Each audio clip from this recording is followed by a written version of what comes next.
ඊළඟ මතක පදය සිරිපාදේ වන්දවන්න. ප්‍රශ්න ටිකක් තමයි තියෙන්නේ. ගැහැණු දුවෙක් නැතුව පිරිමි පුතෙක් පතන්නේ ඇයි? ඒ වගේම මේ හිස ඔලියල් බැඳලා කියලා ඔබතුමා තව යෙදුමකුත් මෙතන පාවිච්චි කරනවා. මේක නුවර කලාවිය කේන්ද්‍ර කරගෙන දන්නේ ලියවුනේ. ඒක නිසා මම කැමති ඔබේ මතකයේ මේ ගීතය ගැන අවදි කරනවා නම්.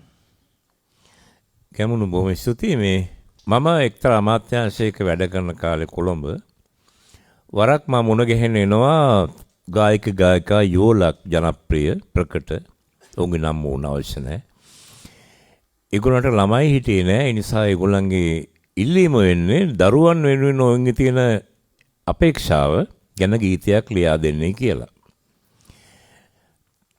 මට මතක් වෙන්නේ මේ නුවර කලාවියේ ජනකවිය අතර තියෙන එක කවියක්. ඒක තියෙනවා මෙහෙම. අපේ ගමෙන් බත් බැඳගෙන තිසාවැවට යන්නයි තිසාවැවේ නිලොම් කොලේ බත් බෙදාන කන්නයි එතන ඉඳන් පේවි පේවි උඩමළුවට යන්නයි උඩමළුවේ බෝධිසාමි පිරිමි පුතෙක් දෙන්නයි. මේ ජනකවිය තමයි මූලාශ්‍ර කරගන්නේ මම මේ ගීතේ ලියන්නේ. සිරිපාදේ වන්දවන්න ඉස ඔලියල් බැඳලා සිරිමා බෝසාමිනි මට පිරිමි පුතෙක් නැතුවා. කිරියාහාර පූජාවට අලුත් සහල් පුදලා සිරිමා බෝසාමිනි මා පිරිමි පුතෙක් පැතුවා.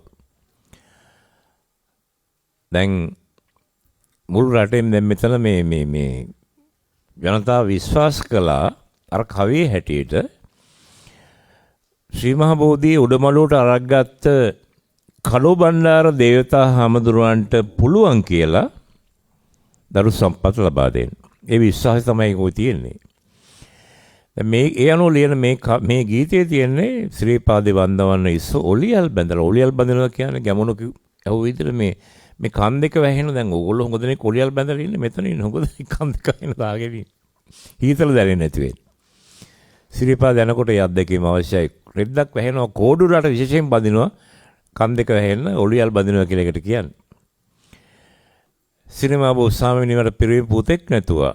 කිරියාහාර පූජාවට අලුත් සහල් පුදලා සිරිමා බෝසාමිනි මම පිරිමි පුතෙක් පැතුවා.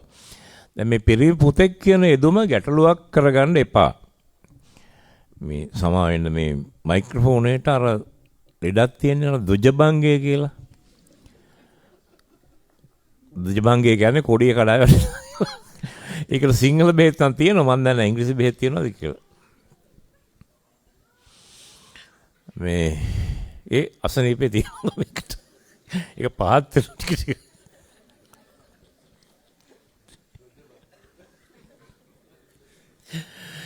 ඉතින් මේ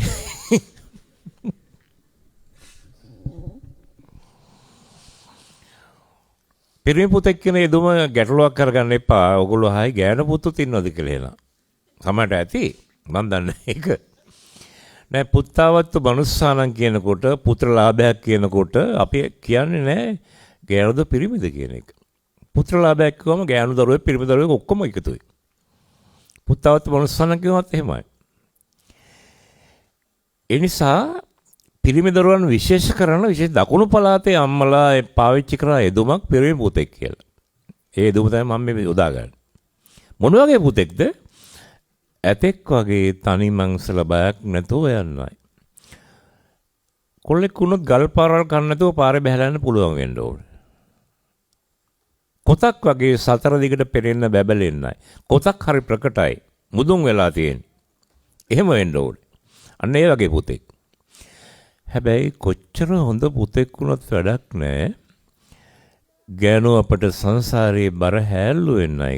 ගෙදර ඔක්කොම තියෙන ජීවිතේ රටේ තියෙන ප්‍රශ්න ගෙදර ගිහිල්ලා බිරිඳට අම්මට පටවනවා නම් එයා හොඳ පුතෙක් නෙමෙයි.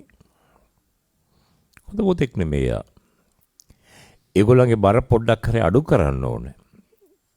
අම්මගේ සහෝදරියන්ගේ බර අඩු කරන්න ඕනේ. ගෑනු අපට සංසාරයේ බර හැල්ලු වෙන්නයි. එහෙම පුතෙක්. වී අහුලන කුරුළු කොබේ පෙරහැර කරවන්නයි. ඒක දකුණු පළාතේ යෙදුමක්. දකුණු පළාතේ කියමනක් තියෙනවා කොල්ලෙක් හම්බුනාම කුරුළු කොබේ සාදුකාර දෙනවා කියලා.